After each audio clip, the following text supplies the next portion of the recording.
Este fim de semana tivemos em mais uma prova, desta vez o Encontro Interregional de Escolas Zona A, que aconteceu em Matosinhos, no Parque de Picotos, uma vez mais. Foi organizado pelo Clube BTT de Matosinhos, a quem eu deixo, desde já, os meus mais sinceros parabéns pelo trabalho que têm vindo a desenvolver, daquilo que é de esperar das provas, daquilo que é o panorama geral das provas. Eu acho que têm feito um trabalho muito bom, até, e portanto, eu, francamente, acho que me correu tudo bem dentro daquilo que seria de esperar. Os miúdos que estiveram divertiram-se, não se divertiram todos, nunca se divertem todos, mas de uma forma geral acho que correu tudo bem. Eu queria hoje fazer aqui um vídeo mais conversa sobre a maneira como eu vejo o desporto, o ciclismo e o que é que podia até fazer para que o ciclismo crescesse mais. Isto com foco naquilo que é a formação, com foco naquilo que são os participantes ou os stakeholders, como se diz, são os intervenientes no mundo da formação. E refiro-me a dirigentes, a treinadores, a pais e, claro, jovens praticantes. Sejam bem-vindos, mas não é Pedro, isto é o Projeto Pedal. E vamos para mais um vídeo.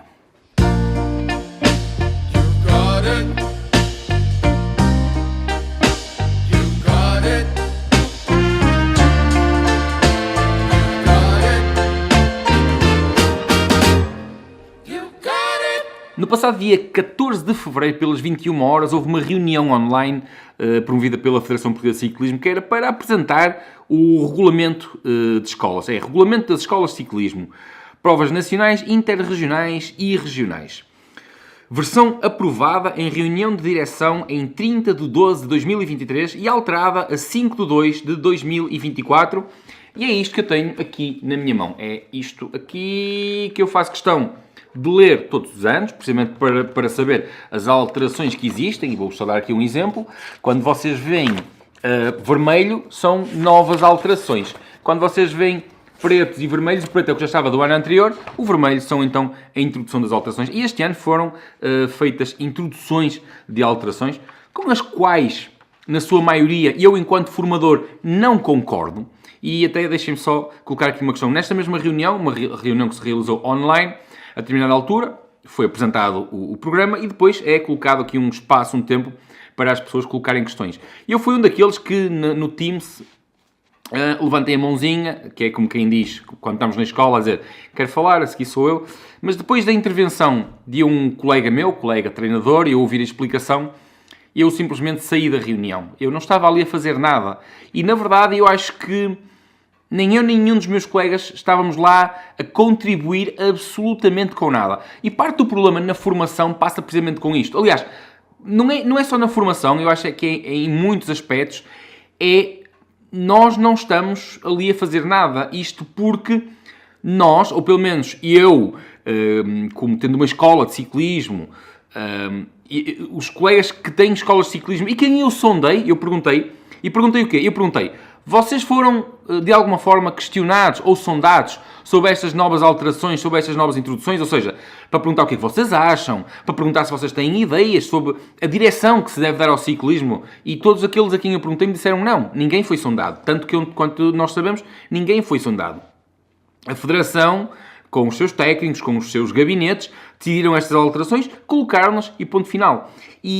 E há aqui questões que eu levanto, e eram as questões que eu até queria colocar nessa mesma reunião, mas depois achei que, efetivamente, nós não estávamos lá para ser questionados, nós estávamos lá para ouvir as alterações, porque se quisessem saber a nossa opinião, tinham perguntado antes de fazer estas introduções e teriam, naqueles que têm razão, porque eu não estou a dizer que eu tenho razão, mas aqueles que seriam, efetivamente, opiniões de interesse, teriam introduzido isso no novo regulamento.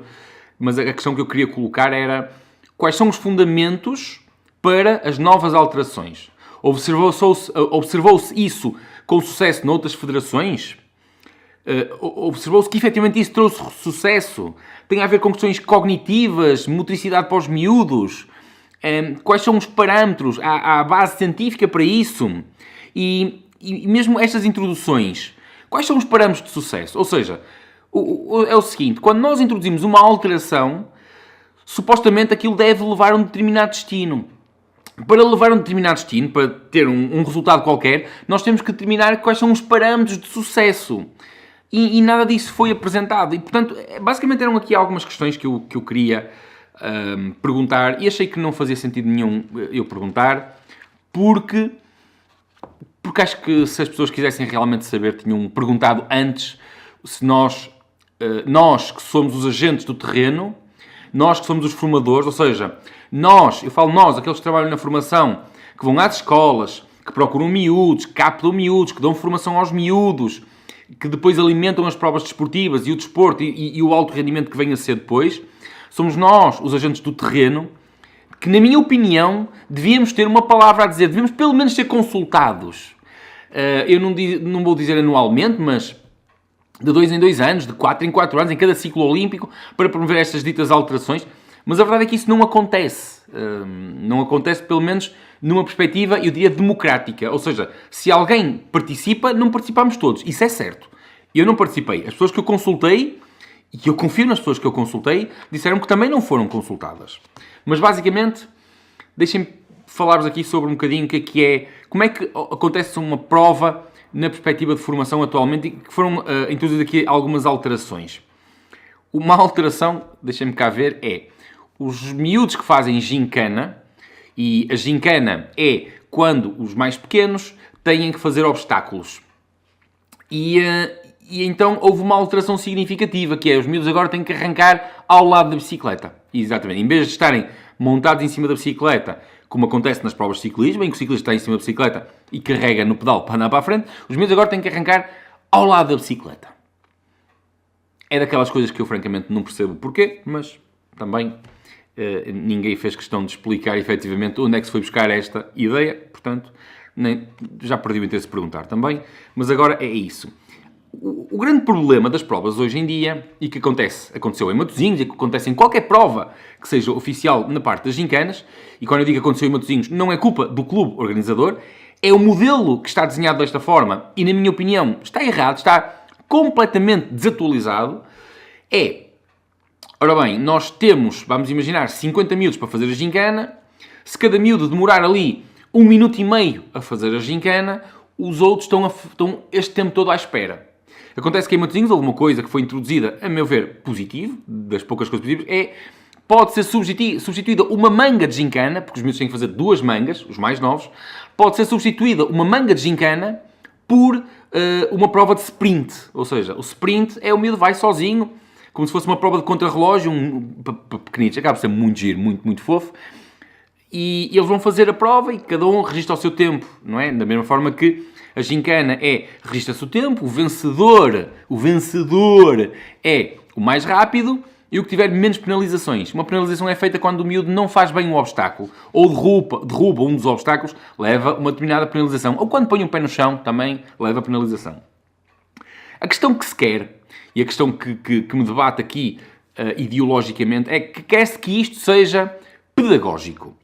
E eu acho que, francamente, que existe um grande contrassenso. Uma vez mais, não dizendo que sou eu que estou correto, isto são coisas que eu tenho na minha cabeça, há aqui um grande contrassenso na questão do isto é para ser pedagógico.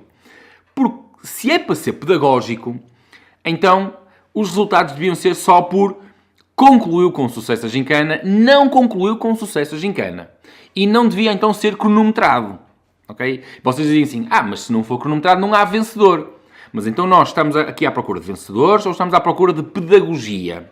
É que, se em determinada idade eu defendo que sim, que devemos encarar e formar para a competição, não competir, formar para a competição, eu acho que nestas idades é muito mais interessante nós trabalharmos o ciclismo como sendo um entretenimento, como sendo um chamariz.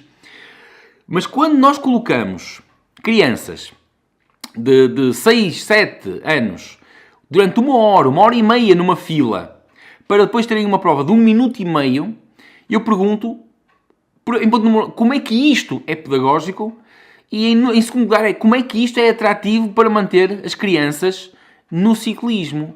Vocês peguem crianças daquela idade e coloquem-na 1 hora numa fila para dizer assim, filho, é para fazeres ali 1 minuto e meio de obstáculos. E eu acho que isto tem que ser urgentemente revisto. Porque nós não podemos esquecer uma coisa que é fundamental e é basilar. O desporto não tem outro papel na sociedade que não o do entretenimento.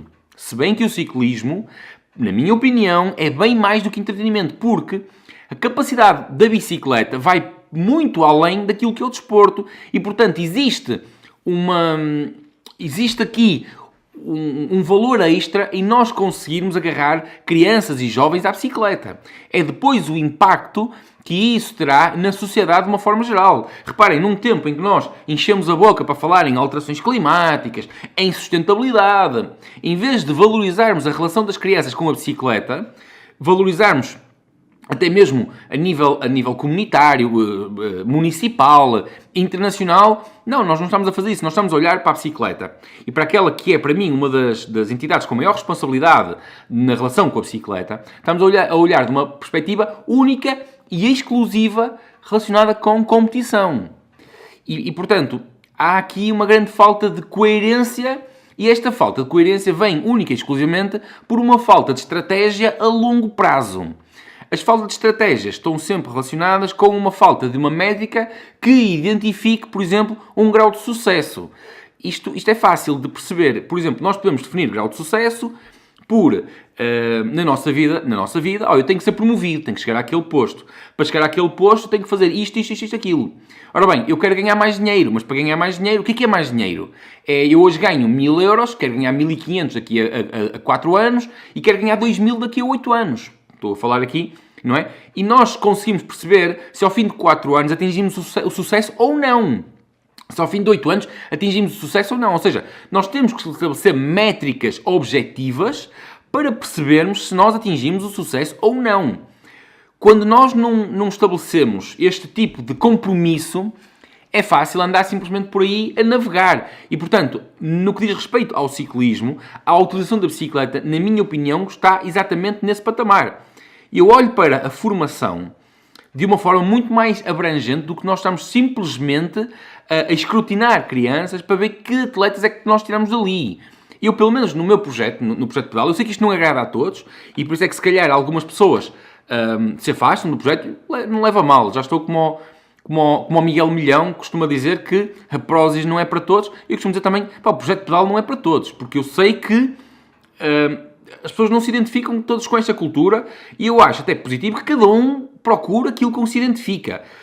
Assim fica a estrovar menos no outro lado. Isso é clarinho e não interfere com aquilo que é o ambiente e com aquilo que é o tipo de grupo que as pessoas querem criar. Por isso é que há vários tipos de grupos, há várias tribos, há vários... cada um procura a sua tribo. E isso é super positivo. Super positivo. Aqui, aquilo que nós fazemos é ligar as pessoas à bicicleta, sim, porque eu como treinador sei que... em ponto número 1, nem todos nós temos a genética para virmos a ser atletas de alto rendimento no ciclismo. Ponto número 1. Mas todos nós podemos tirar grande partido da utilização da bicicleta. E, portanto, eu preocupo-me, em primeiro lugar, em ensinar as pessoas, ensinar as crianças e até mesmo os adultos que me procuram, mas, sobretudo, ensinar as crianças a apaixonarem-se pela bicicleta, a gostarem da bicicleta, a saberem lidar com a bicicleta, a compreenderem o mundo que envolve a competição e o mundo que envolve a bicicleta. Se esses que eu estou a ensinar isso vierem a ter aquela genética certa para serem atletas de alta competição e forem também, se lhes despoltar o prazer e o gosto pela competição, então eu sinto-me um treinador realizado porque eu proporcionei-lhes a formação necessária para depois então eles continuarem, seja aqui, seja noutro sítio qualquer, para continuarem o percurso deles. E eu fiz aquilo que é o meu trabalho. Eu vejo sempre o desporto como um percurso académico. Da primeira à quarta classe devemos ensinar isto. No quinto e sexto ano ensinamos aquilo, depois do sétimo ao nono é aquilo, e depois no secundário há um outro objetivo. Depois vem a faculdade.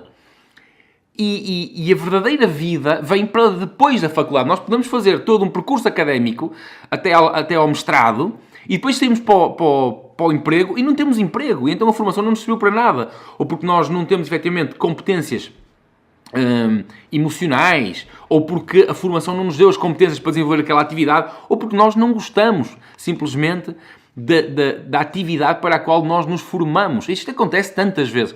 Quantos de vocês que estão desse lado é que conhecem pessoas que realmente estão a exercer aquilo para o qual estudaram e gostam e têm prazer em desenvolver a atividade profissional para a qual realmente estudaram? Quantos é que não estudaram? Foi o meu caso, por exemplo, estudei já enquanto adulto para uma atividade que eu nem imaginei que seria possível desenvolver profissionalmente e que descobri essa paixão já em adulto. E, portanto, eu olho para o ciclismo exatamente da mesma forma. Primeiro nós temos que agarrar as pessoas à bicicleta e dar-lhes as competências para, se eles depois desenvolverem o gosto pela competição e tiverem a capacidade genética para serem atletas de alto rendimento, então eles estarem devidamente formados e poderem tirar partido disso. Mas voltamos novamente a criar a questão da formação. E é isso que me preocupa, é que eu olho para a formação e vejo que há muita coisa errada. Há coisas que eu acho que a Federação Portuguesa de Ciclismo tem um papel muito importante a fazer e há outros que eu francamente acho que é mais orgânico. Ou seja, as coisas acontecem. Uma das coisas que eu acho que é orgânico, nas tais situações que a Federação Portuguesa de Ciclismo não tem culpa absolutamente nenhuma, também acho que há limites, mas é que, por exemplo, eu estava a observar a dinâmica e no início da corrida, e agora vou fazer aqui uma metáfora. Acho que todos nós compreendemos como é que o futebol funciona. E agora vocês imaginem que o vosso jovem, a vossa criança vai jogar futebol. E no início, no aquecimento, em vez de ser o treinador a estar lá a dirigir o aquecimento e eles estarem a treinar uns com os outros, imaginem que vocês saem da bancada e vão para o campo dar toques e aquecer com o vosso filho. Cada um de vocês treina o vosso filho como vocês acham que é correto, não é? Vocês dão toques, Manelinho, corre para ali, Manelinho, corre para lá, e agora assim. E vocês veem mais 3 pais, que os filhos são guarda-redes, cada um a treinar o filho à sua maneira. Isto, obviamente, que se eu, na perspectiva do futebol, vocês acham isto absurdo. Vocês estão a imaginar um campo de futebol carregado de putos, de pais, até a colidirem uns com os outros porque estão a estrovar-se uns aos outros, estão a estrovar o filho do outro e a criarem ali algum grau de conflito. O problema é que as pessoas não percebem que estão a criar conflito e que aquilo não é o campo deles. E é claro também que isso não acontece no futebol porque o treinador seria o primeiro a apitar e a dizer todos rua daqui. Mas isso não acontece no ciclismo. E no ciclismo, efetivamente, o que acontece é esta bandalheira que eu estou aqui a dizer. É pais a preparar os filhos, pais a treinar os filhos, pais dentro das pistas com os filhos, pessoas dentro da pista com bicicletas que não são treinadores, que não são técnicos, que são apaixonados pelo ciclismo, sem sombra de dúvida. Mas isto promove a que o desporto seja uma verdadeira bandalheira. E enquanto não houver um certo grau de profissionalização, isto não vai para a frente. E quando eu digo não vai para a frente, isto não é atrativo em termos de investimento para os patrocinadores. E continuamos aqui a viver de migalhas e favores de amigos que simpatizam com o projeto e que até metem uns trocos e vai dando para pagar uns equipamentos e vai dando para pagar um gasóleo. E grande parte da culpa é nossa enquanto técnicos, é nossa enquanto treinadores, por nós não termos esta coragem de dizer isto está errado. O pai fica de fora da fita. Eu mostrei-vos aqui, logo no início, aqui os regulamentos da escola de ciclismo, e eu gostava francamente de saber quantos treinadores é que realmente pegam nisto todos os anos e leem. E eu vou-vos dizer poucos, muito poucos. Sabem porquê? Porque esta reunião que aconteceu dia 14 de Fevereiro começou logo de uma forma completamente errada. Eu pensei que estava numa aula do 5º ano, onde o professor põe um slide e começa a ler o slide que está no quadro. E a reunião foi assim. E eu achei, onde é que eu estou? Eu voltei ao 5º ano. As pessoas, quando vão para uma reunião destas, têm que levar isto lido. Que foi o que eu fiz. Eu li isto, porque eu ia para uma reunião da apresentação dos regulamentos das escolas de ciclismo. Eu preparado para falar. Eu não ia para essa reunião para ter slides com as alterações e uma pessoa a ler os slides como se nós estivéssemos novamente no 5º ano. E isto mostra o grau de qualidade que existe no ciclismo. Eu ainda recentemente, eu felizmente conheço muitas pessoas, gosto de muitas pessoas que estão no espectro do ciclismo, nas escolas, dou muito bem com muita gente e tenho uma pessoa com quem eu simpatizo em particular e há umas provas atrás que estivemos juntos, uma vez mais, e eu estava a massacrar-lhe a cabeça, faz o curso de treinador de nível 1, faz o curso de treinador de nível 1, eu sei que és um pai, eu sei que és apaixonado por isto, faz o curso. Tu não vais aprender muito mais no curso. A verdade é que, infelizmente, isso não acontece. Mas, pelo menos, estás credenciado, estás habilitado, passas a poder estar na pista de uma forma diferente. Ou, pelo menos, eu acredito nisto. Eu acho que tem que haver este tipo de acreditação. Quanto mais não seja as pessoas tirarem o nível treinador 1, para poderem estar nas escolas de uma forma diferente. Para poderem, pelo menos, saber alguma coisa. Pelo menos para eu acreditar que, em algum momento, eles tiveram que ler um regulamento para fazer um exame. As pessoas não sabem o básico do desporto. Eu já não falo do ciclismo, as pessoas não sabem o básico. As pessoas, por exemplo, são ignorantes ao ponto de não saberem a questão dos direitos de imagens de um atleta em prova. E depois dizem barbaridades sem perceber que estão a dizer barbaridades. As pessoas mostram um nível de estupidez tão grande sem saber que são estúpidas. E isto é absolutamente lamentável. Nós vivemos na era da tecnologia, onde a informação está ao alcance de todos. E, no entanto, parece que estamos a andar para trás. Antes dizia-se que as pessoas não tinham mais cultura porque era difícil o acesso às bibliotecas. Hoje qualquer pessoa que tenha um portátil, um telemóvel e acesso à internet tem acesso a tudo. E, no entanto, as pessoas não sabem pesquisar, não sabem informar-se, não sabem formar-se. E isto é grave na perspectiva em que um desporto que nós amamos, eu e as pessoas que estão... E vocês, tu que estás aí desse lado, de certeza que estás a ver isto até este ponto porque és apaixonado por este desporto, isto não vai para a frente porque não há formação. Não vai para a frente porque não há cooperação entre as entidades. Não vai para a frente porque as pessoas não procuram questionar quem está no terreno qual é que acham que é a direção. O ciclismo como desporto, o ciclismo como um jogo que é qualquer desporto, tem a direção que nós lhe quisermos dar. E nós temos a capacidade e a possibilidade de inovar e sermos aqueles que são os predecessores da inovação. Se o desporto em algum momento chega a nós, foi porque um dia alguém se lembrou que aquela atividade lúdica podia ter sucesso, podia haver mais pessoas que gostassem daquilo naquele formato. E é importante nós termos a capacidade de mudar. É importante nós termos a capacidade de dizer não, chega. Ou é importante nós termos a capacidade de dizer assim, é esta a direção. Mas é importante também nós unirmos-nos. Porque eu passo a vida a dizer que o associativismo está morto. E eu acredito que o associativismo está morto. No entanto, os modelos desportivos continuam a assentar no associativismo. E ainda não se percebeu na sociedade civil que nós teríamos muito mais benefícios se, por exemplo, isto é uma sugestão minha, qualquer empresa pudesse ter uma equipa desportiva e pudesse criar um clube e pudesse dar nome a uma equipa sem ter que ser através de associativismo, de donativos e isso tudo, eu acho que isto, sinceramente, não traz benefício nenhum para o desporto.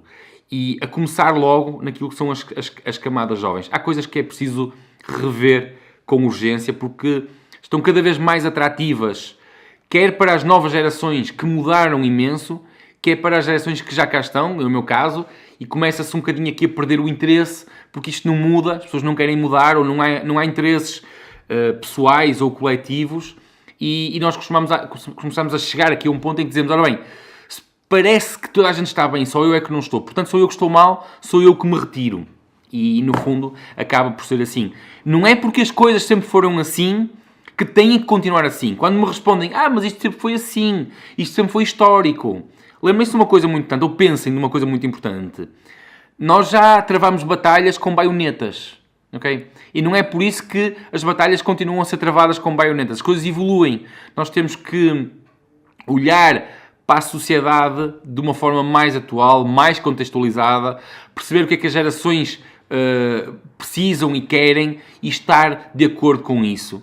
Numa sociedade cada vez mais tecnológica, francamente, colocar miúdos 1 hora e meia à espera para fazer 1 minuto e meio de gincana, eu acho que está errado. E depois perguntam-me assim, como é que uma prova, por exemplo, como o Open Vila Conde tem tanto sucesso? É muito simples. Os miúdos replicam ali aquilo que vêm os pais fazer. Correm todos. Divertem-se, fazem a corridinha, está feito. Há pódios na mesma, divertem-se, uma corridinha a sério.